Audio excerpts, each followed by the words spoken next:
Boa noite, igreja. Que bom estar aqui em mais uma celebração com os irmãos. Nós estamos dando início ao nosso culto de meio de semana, de louvor e adoração ao Senhor.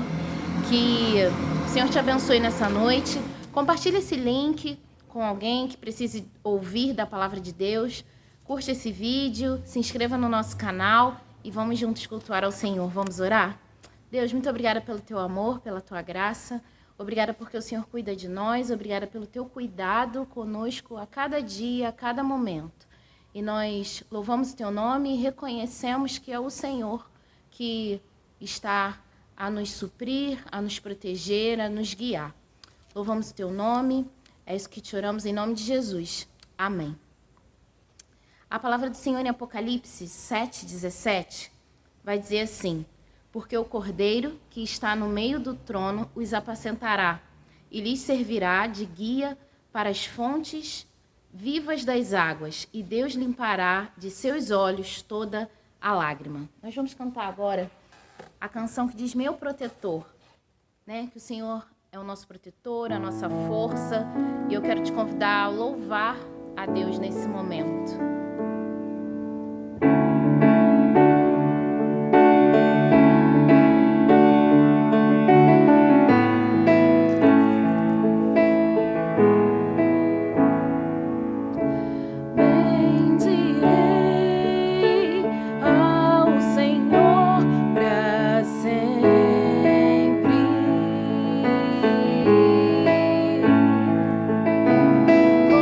Confiarei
nos guiar, a nos proteger do mal, que nós possamos saber confiar e descansar em Ti.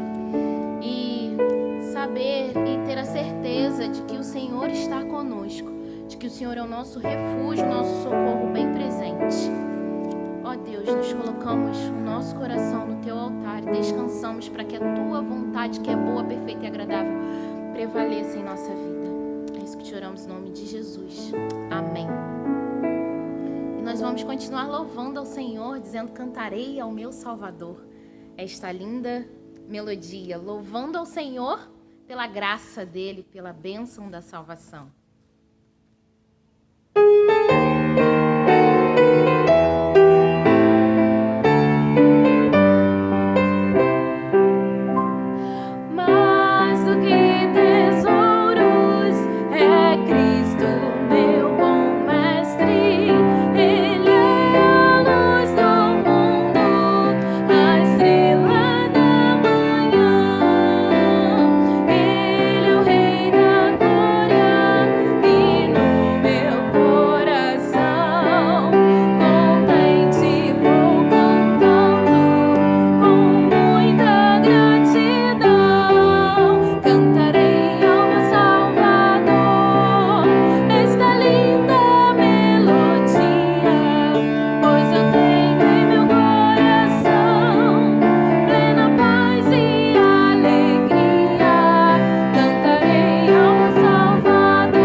Olá, Iba, tudo bem?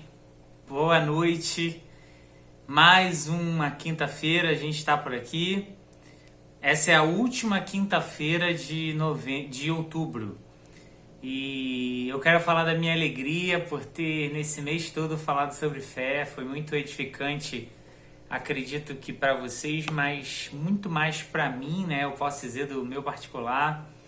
Deus falou muito ao meu coração através de cada mensagem que eu pude também compartilhar com vocês. Desde lá da primeira quinta-feira, a gente explicando o que seria fé, colocando as bases teológicas para a fé, trazendo exemplos de fé.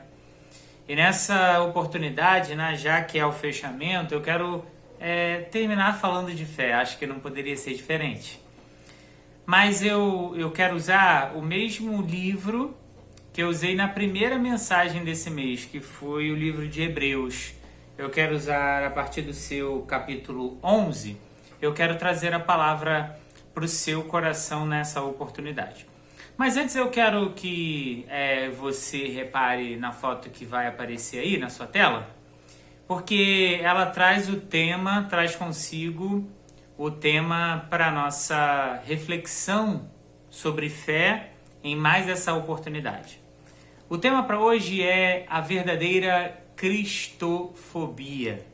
Não sei se você está ambientado com esse termo, mas ele foi trazido à tona nesse último mês, devido na verdade, há uns 2 meses já, quando o presidente do Brasil, Jair Bolsonaro, falou que havia cristofobia aqui no Brasil, num discurso da ONU, ele fala sobre cristofobia e tal.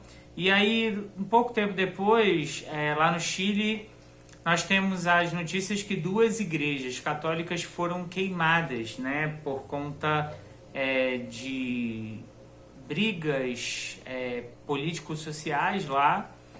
E aí os manifestantes, alguns manifestantes vão e incendeiam 2 igrejas, trazendo um grande caos ali, uma apreensão. Cristofobia, segundo as palavras do presidente, né, e depois foi replicada por muitos, a perseguição aos evangélicos, perseguição aos cristãos, mais propriamente dito, não somente evangélicos, mas também católicos, todos aqueles que seguem a Jesus Cristo. E aí esse tema foi muito levantado, né, nas redes sociais principalmente, houve um alvoroço grande, né, a gente recebe muitas informações, e no meio dessas informações é claro que vem muita fake news, e uma das fake news dava que 15 igrejas já tinham sido incendiadas, e não foi isso que aconteceu. Na verdade foram 2 igrejas, não que seja menos pior, né? Mas quando a gente passa a informação, a gente precisa passar direitinho. Então foram 2 igrejas incendiadas, e aí havia algumas explicações porque elas foram queimadas, e aí as respostas. A minha intenção não é entrar propriamente nessa questão política, mas é trazer para você nessa oportunidade, pautado no livro que mais fala para a gente sobre fé, pautar o que é verdadeiramente cristofobia, o que é verdadeiramente padecer, sofrer por causa do amor a Cristo. E aí o capítulo 11 de Hebreus, ele vai trazer para a gente, a partir do seu verso 32, uma fala que vai mostrar para nós, ou pelo menos indicar para nós, o que é verdadeiramente sofrer, e aí exercermos a fé no meio do sofrimento, a fim de que resistamos às investidas do maligno. E a palavra de Deus, a partir do verso 32, vai dizer: E que mais direi? Certamente me faltará o tempo necessário para falar de Gideão, de Baraque, de Sansão, de Jefté, de Davi, de Samuel e dos profetas, os quais, por meio da fé, conquistaram reinos, praticaram a justiça, obtiveram promessas, fecharam a boca de leões, extinguiram a violência do fogo, escaparam de ser mortos à espada. Da fraqueza tiraram força, fizeram-se poderosos na guerra. Puseram em fuga exércitos estrangeiros. Mulheres receberam pela ressurreição os seus mortos.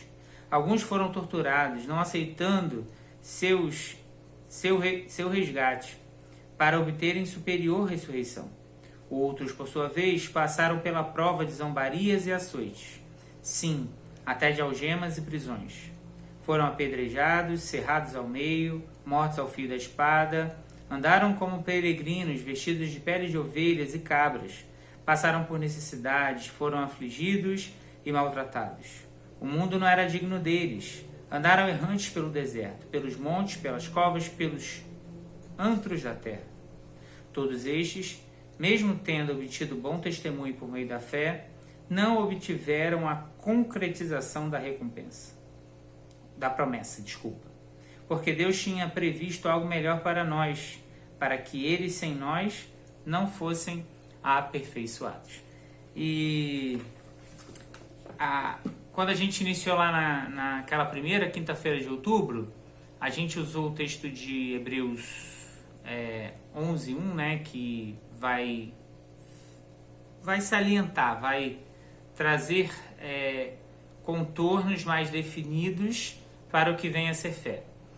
Mas ali, a fé, parece que ele estava dando a teoria primeiro para depois vir com a prática. E é exatamente isso que aconteceu. Né? A conjugação daquela frase fica muito bem descrita para nós, é fácil de recordar.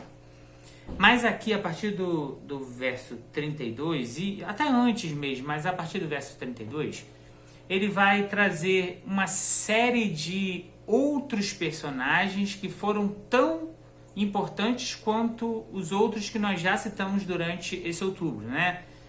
Você vai recordar que eu citei vários heróis da fé aqui. E aí nesse último momento aqui do capítulo 11, o autor vai dizer pra gente que ele não tinha tempo de falar sobre tantos outros heróis da fé. Ele faz uma arrazoada, né? As principais conquistas, o que aconteceu mais ou menos com esses heróis da fé. Ele faz um arrazoado, eu não sei se ele estava com pouco tempo para escrever ou se ele não queria ser enfadonho, mas de fato ele deixa para gente muitos outros exemplos daquilo que venha a ser fé. Só que a gente pressupõe um conceito errado do que vem a ser fé e principalmente das suas consequências. Acredito que até mais das suas consequências do que propriamente a definição de fé. A gente, vivendo nesse tempo de grande confusão teológica, a gente vai perceber que as pessoas entendem fé, aqueles que têm fé e o resultado da fé, como uma certeza, uma garantia de que aqui nesse mundo nós vamos desfrutar de todas as benesses de servir a Cristo Jesus. Até porque a gente tem essa falsa ideia de troca, né? Conforme eu presto minha adoração, Deus vai me devolver isso em bênçãos, e talvez adicionado mais esse discurso desse tempo presente, onde você vai reinar aqui na terra, você vai ser muito vitorioso, você vai ser você vai estar muito bem financeiramente, e todo esse discurso que empolga, a gente não consiga perceber que biblicamente fé não está ligado propriamente à ideia de que nós vamos nos sair muito bem aqui na terra, que tudo vai ser ao nosso favor e que a gente não vai ter problema nenhum. A gente cansa de citar aquele texto onde Jesus mesmo está dizendo, olha, nesse mundo tereis aflições.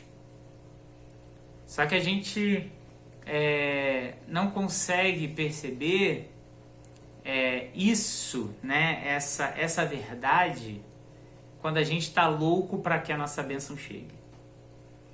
E aí o autor aos Hebreus vai dizer que nem sempre a bênção vai chegar como a gente imagina. A fé nem sempre vai ser recompensada com alguma coisa que boa na terra.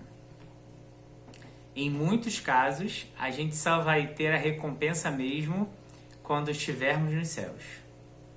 E aí eu quero chamar a sua atenção, porque eu estou fazendo algumas afirmações aqui e preciso pautá-las em cima da palavra de Deus. O autor de Hebreus vai citar vários exemplos.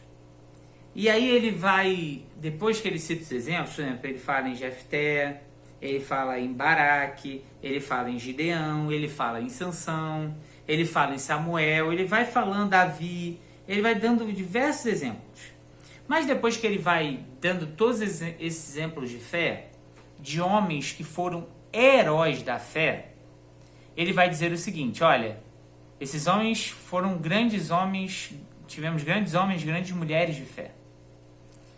Mas o que esses homens receberam enquanto exerciam a fé, nem sempre é aquilo que nós imaginamos ser o correto. Zombaram, açoitaram, xingaram, cuspiram. E aí, quando eu falo isso, talvez a sua mente já esteja indo lá para Jesus, né? Que também zombaram, cuspiram, apedrejaram, açoitaram. E aí a tradição judaica, que nós temos alguns livros na tradição judaica, que eles não entram no cânon, né, da Bíblia. Eu estava até explicando isso para uma jovem da igreja essa semana. Mas são livros que contam um pouco de outras histórias.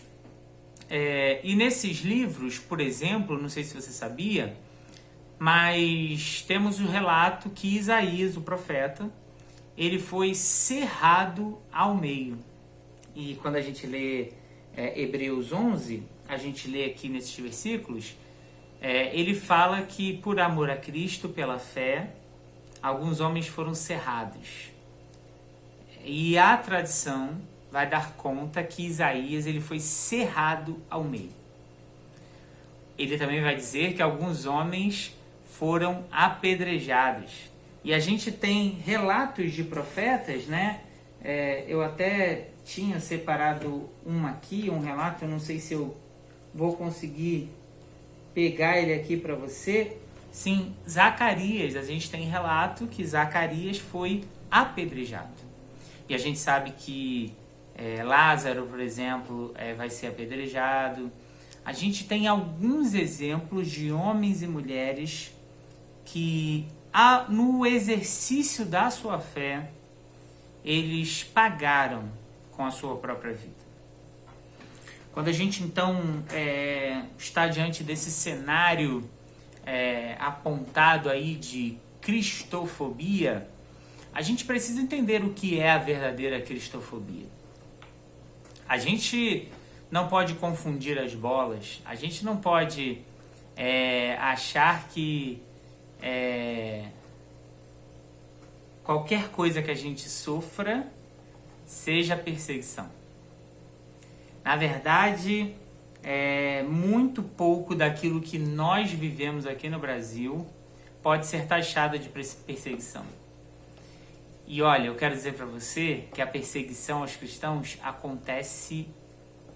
está acontecendo no mundo e ela é realidade. Ano passado, mais de 300 nigerianos, por exemplo, foram assassinados por conta da sua fé. Nós vemos em países de maioria muçulmana que homens e mulheres, por seguirem a Cristo, são presos, são açoitados, são mortos. É uma realidade. Mas nesse tempo em que a gente vive no Brasil, eu e você temos a possibilidade de falar do amor dele a quem quer que seja, no lugar que queiramos. Ainda não é uma realidade a cristofobia, conforme vemos em outros países aqui no Brasil. Por isso a gente precisa aproveitar essa oportunidade, né, de falarmos sobre fé, a fim de que a nossa fé, a fé que temos em Jesus Cristo, possa ser expandida enquanto ainda não sofremos a mesma perseguição que nossos irmãos sofrem em outro país. A fé é a prova, né? Ver aquilo que ainda não existe, é acreditar que algo vai existir do nada. E esses homens e essas mulheres, a Bíblia vai dizer que eles não receberam em vida aquilo que lhes fora prometido. O finalzinho do texto que a gente lê, a gente pode perceber isso aí. Mas isso não os impediu de serem registrados como heróis da fé. E aqui há a confrontação para nós nessa última mensagem. Fé não tem a ver com as vitórias que a gente tem garantida depois das lutas. Fé não é a certeza de que nós vamos viver muito bem aqui. Fé tem a ver com acreditar que no pós-morte há um lugar muito melhor preparado do que aqui para nós. Só que a gente teima em brigar contra isso, a gente teima em ir contra isso que a Bíblia orienta. E a partir do momento em que a gente vai contra a orientação bíblica, a gente vai contra o próprio Deus. Porque foi o Senhor Deus quem deixa a Bíblia para que nós possamos nela fundamentar, ancorar a nossa fé. Então, nesses exemplos de fé que a gente acabou de ler aqui na Bíblia, né, a gente vai recordando do que esses homens e essas mulheres passaram. Eu gostaria muito que você pudesse olhar para trás. Eu tenho um livro acho que eu já até falei sobre ele. É esse livrinho aqui, ó. Eu falei à igreja algumas vezes, mas nunca mostrei. É essa série aqui de livros, né? Do Justo Gonzalez. Nesses livretinhos aqui, são bem fininhos, bem pequenininhos. Esse daqui tem 180 páginas. É um livro pequeno. Ele vai falar das perseguições que os primeiros cristãos sofreram, pagando com as suas próprias vidas. Vai falar de como mulheres grávidas eram jogadas nas covas, a fim de serem mortas pelos leões, como os cristãos eram jogados nos coliseus para serem mortos pelas bigas, e como esses homens deram um bom testemunho a respeito da sua fé. Minha última questão para você nesse mês de outubro é perguntar para você como é que anda a tua fé. Será que você tem exercido a fé que Deus tem colocado no teu coração? Ou você tem agido como um agente secreto e escondido a tua fé de modo que ninguém possa ver aquilo que você crê? Que ninguém perceba em você a ação do Espírito Santo de Deus, que ninguém observe em você, que alguém observe em você a fé que há no teu coração. A fé é para ser vivida. E aqui é o encerramento, né? A fé é para ser vivida. Ela não é para ser explicada, não é para a gente fazer uma tese de doutorado. A fé não é apenas para ficar da boca para fora. A fé, ela só é fé quando ela é vivida. A fé é a verdadeira forma, né, onde a gente encontra o caminho para Jesus Cristo. A verdadeira cristofobia é padecer com a sua própria vida por amor a Cristo Jesus. Deus não nos chamou para uma colônia de férias. Deus não prometeu que aqui tudo seria mil maravilhas. Por isso, nessa oportunidade, renove a sua fé e o sentido de fé verdadeiro. Que você entenda que há um propósito maior, que há um desejo maior do Senhor teu Deus em alimentar tua fé, e esse desejo maior é fazer com que você transmita sua fé a outros que precisem. Quero encerrar por aqui, dizendo que Deus te abençoe, que você continue firme seguindo os heróis da fé, o autor e consumador da nossa fé, que é Jesus Cristo, que você continue acreditando no Espírito Santo, confiando que Ele está te orientando, e tenha certeza no teu coração que naquele grande dia nós nos encontraremos com o Senhor nosso Deus e a fé estará consumada. Que Deus abençoe a todos, tenham um excelente final de semana, e a partir da semana que vem, se Deus permitir, nas quartas-feiras nós teremos encontros de oração. Não teremos os cultos de meio de semana, teremos encontros de oração, serão verdadeiramente cultos de oração, onde a gente investirá todo o nosso tempo em orarmos pelos nossos amigos, parentes, nossos próprios pedidos, pelas nossas famílias, e eu espero contar com você. A partir desse domingo, nós estamos com culto de manhã e culto à noite, podendo alocar até 100 pessoas dentro do nosso tempo. E eu espero contar com você, contar com a sua presença. Teremos ceia do Senhor e eu aguardo você lá. Que Deus abençoe nossas vidas. Eu quero orar, encerrando esse momento. Senhor Deus, estamos na Tua presença e te agradecemos por tudo que vivemos até aqui. Ó Deus, obrigado por nos ensinar mais um pouco sobre fé.